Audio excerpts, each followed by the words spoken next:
I was driving down Highway 99 in the middle of a weekday afternoon and not in a particular hurry, so I decided to make the time to stop at the Safe Haven thrift shop. I always forget to check these porches, and as much of a point as I made that I was going to remember, I forgot it again this time.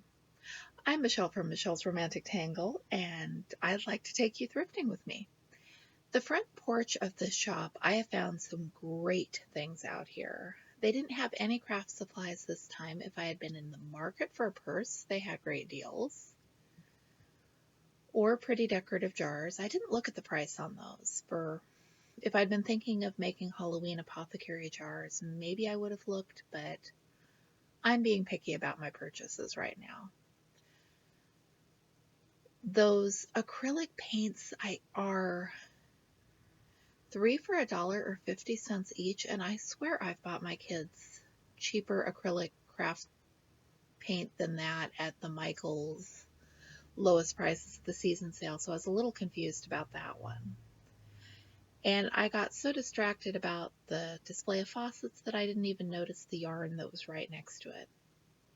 But that is okay because I have so much yarn. Unless it is something great, I really have no business bringing any more home at this point. At least not until the Hobby Lobby clearance sale later this year, because I will always go for that. They had a little bit of milk glass. I really like this goblet, and I didn't know quite what it was until I came home and was watching someone else's thrifting video. Saw that yes, they are water goblets. I don't think those cap guns are old. This was a really pretty and well-loved quilt. That is all hand-stitched, and if you look at the backing there, I think I was trying to figure out what the backing was. It wasn't quite denim. Really pretty, but I have got a house full of quilts and plans to make so many more that it's rare that I buy a thrifted quilt without a really good reason. And my really good reasons can be just the strangest of things. If it has a print I like, or if I just get a happy feeling off of it. I want to buy some teacups to make bird feeders, but not at the prices this store charges. This is a really cute shop, and they do get some great stuff in here, but the people who run it are obviously very familiar with Pinterest. They've had signs up to make sure that everyone knows what Pinterest says they can do with their old frames and other fun stuff. Lots and lots of scrapbooking paper. I suppose if I was currently into scrapbooking that I would be more excited about that, but I'm after needlework and yarn. And I have found great quilting fabric at this shop. So the scrapbooking stuff is just something to look through in case what I'm looking for is buried in it. They have these styrofoam Dia de los Muertos sugar skulls. I'm not sure what you would do with those because I don't think you can paint styrofoam, can you? I'm sure they could be something pretty. I'm just not creative enough to think of it. I saw the words cross-stitch in the bottom of that box, and not cute enough to tempt me. Not on this trip. Like I said, I'm being very selective right now. I don't know what that is. I might have thought there was some Ada in the bag.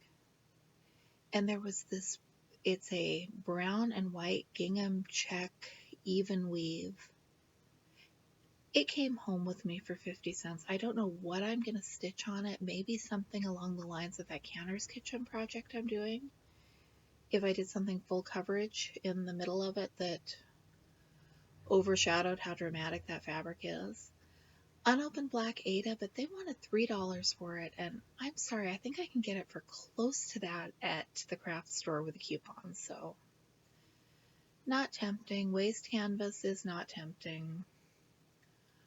Almost thought twice about bringing this little soft sculpture kit home with me, but I was good and I did not. I'm trying to save my thrifting budget right now for the awesome thing that I can't live without that I haven't seen yet. They also have some little Christmas kits, but I think I have some of those in my stash, and I have so many books of Christmas ornaments that I don't need those.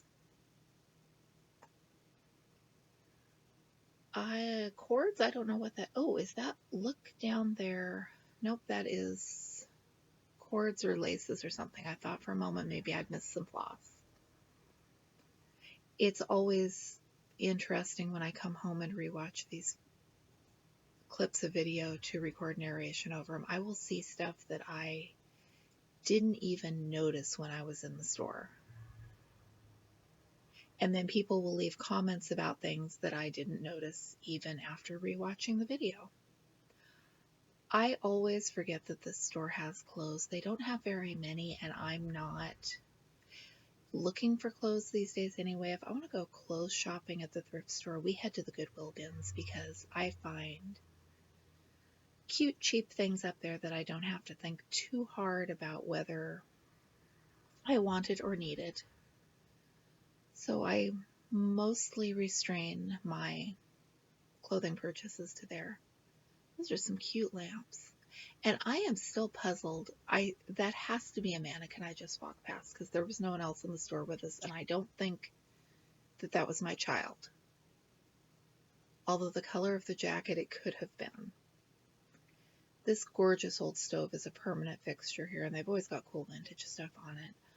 I like old irons. I have enough old irons. I have enough old electric irons, and these didn't have their cords.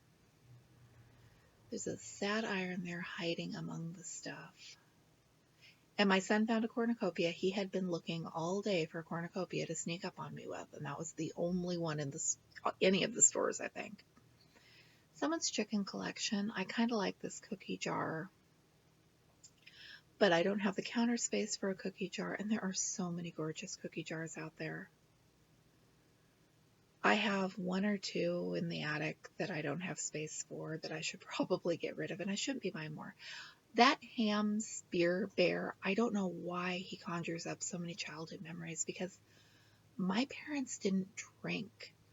I know that someone back when I was teeny tiny had made one of those crocheted beer can hats, but I don't think the bear was on the cans, was he? I almost wonder if we did a brewery tour somewhere at some point, and I'm going to have to ask my mom because I don't know why that ad image conjures up immediate memories. This was a magazine stand. I think it was meant to hang on a wall maybe since it was only one-sided, and it's cute. Maybe I should have looked at it closer, especially if it did hang on a wall. Wouldn't that be great for storing cross-stitch kits in? The soft sculpture rainbow, that is so 1980s. They used to keep their craft supplies on the shelves in this little side room, and it was always easier to look at them in there, but now they keep seasonal stuff, and I wish they'd change it back. Not my thrift store, not my decisions to make, but I miss the old layout. They always have this rack full of embroidery, and one of these days I'm going to patiently sift through all of it. But honestly, I have plenty of saved stitches already to work with incorporating into projects, so it would take something spectacular to tempt me, and I'm pretty sure that if it was that kind of spectacular, it would be up in front with the fancier vintage stuff and priced accordingly. Thanks so much for joining me. I'm Michelle from Michelle's Romantic Tangle, and I'll be back with you again soon. Let me know, was there anything else that I missed that caught your eye?